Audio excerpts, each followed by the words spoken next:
Velhamdülillahi Rabbil alemin. Vessalatu vesselamu ala Resulina Muhammedin ve ala alihi ve sahbihi ecmain. İlahi ya Rabbel alemin ve erhamer rahimin.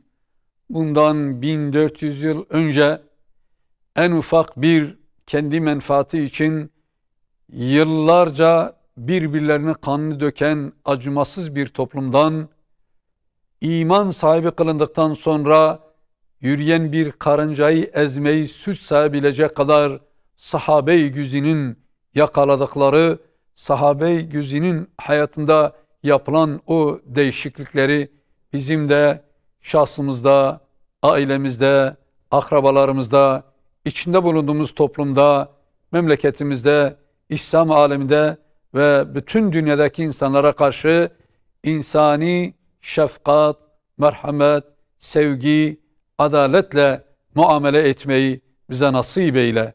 Kadim medeniyetimizi yakalayıp ona göre yaşamayı. Ya Rabbi merhametlerimize bir şey oldu. Ya Rabbi şefkatimize bir şeyler oldu. Ya Rabbi hukukumuza bir şeyler oldu. Allah'ım ahlakımıza bir şeyler karıştı.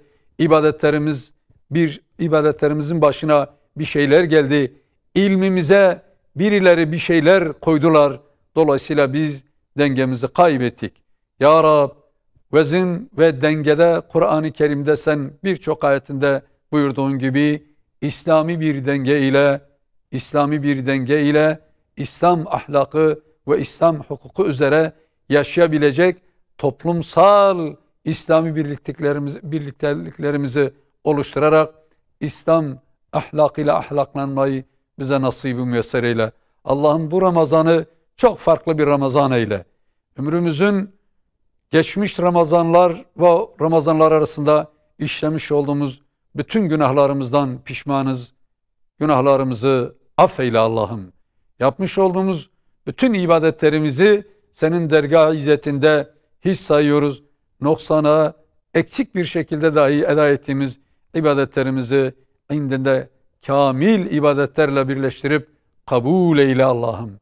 Ya Rabbi namazımızı, orucumuzu, ibadet ve taatımızı indinde kabulü karin eyle. Ne olursun Allah'ım Ramazan ve bu Ramazan'da indirdiğin Kur'an-ı Kerim'in yüzü soy hürmetine olsun. Dualarımızı kabul, oruçlarımızı makbul eyle. Amin. Amin ve selamun alel murselin. Velhamdülillahi Rabbil alemin.